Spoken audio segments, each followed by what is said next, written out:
Hello again. Thank you for watching this video and studying math with me. Today we're going to be talking about percents. We're going to learn the meaning of percent. We're going to learn how to write percents as decimals. We're going to learn how to write decimals as percents. We're going to learn how to write a percent as a fraction, understand the meanings of some reference percents, 100%, 200%, 300%, and also 50%, 10%, and 1%. The figure that you see over here has 100 squares of equal size. Now 11 of the squares are shaded, so the shaded portion is 11 out of 100, or 11 hundredths, that's 10 hundredths of the total figure. The shaded portion is also 11% of the total, or 11 parts out of 100 parts. And we read this symbol as 11%. Now percent means 1 per 100, and the percent symbol is used to show the number of parts out of 100 parts.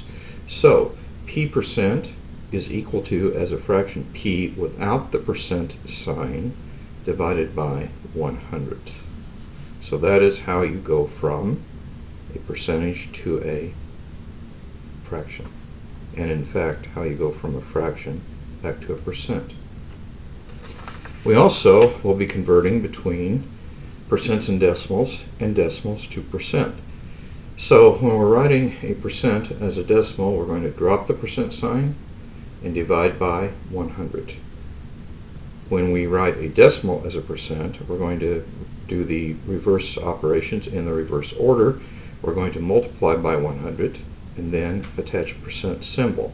Some students like to realize this or remember this by saying, oh, D comes before P, and so when we're going from D to P, we move right, just as we go from a decimal to a percent if we're writing things in alphabetical order.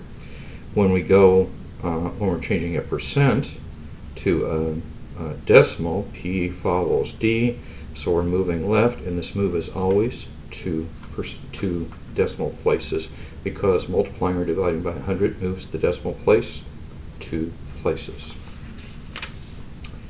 Now, some important reference points that you want to be familiar with is 100, 200, and 300%.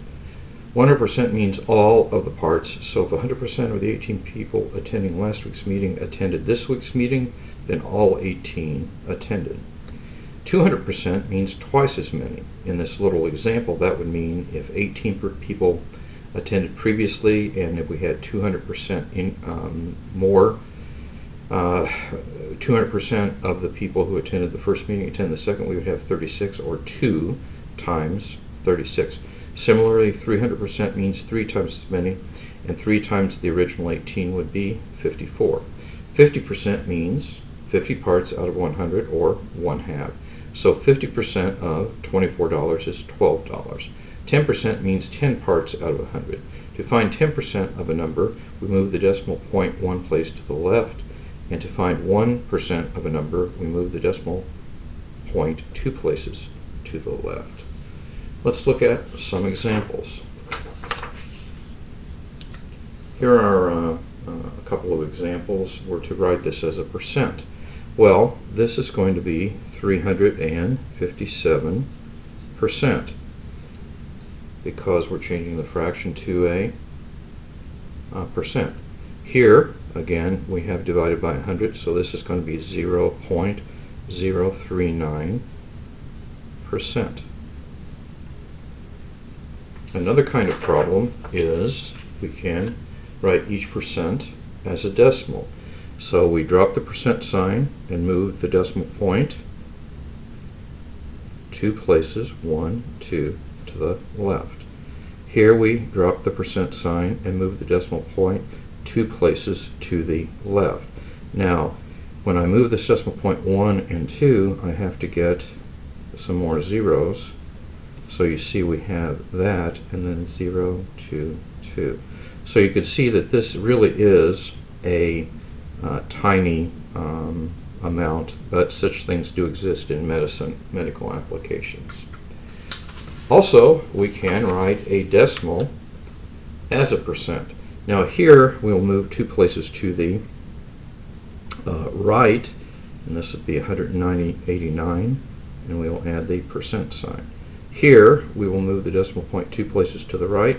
This would be 0.037, and that would be percent. And for reference points, sometimes we would say, oh, we have 300% of $50. That would be 3 times $50, which would be $150. Or 1% of $1,500, we would move the decimal point 2 places to the left, and that would be $15. Now we are approaching a work area, and as always, as soon as I show you the problems, you want to pause there and attempt the problems.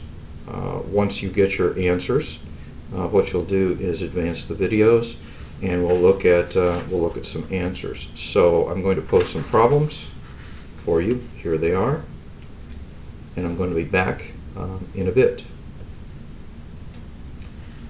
Well, I'm back in a bit, and here are some answers. Again, you want to maybe pause here, compare your answers to the ones that I've listed here, and find out what you did wrong, if anything, or pat yourself on the back if you did well. Now, a dedicated student will read their book and do some more examples out of their book, but for now, I'm going to remind you that time is precious. Each day must count. Do the math. It will make you strong. Take care, and I will see you in class.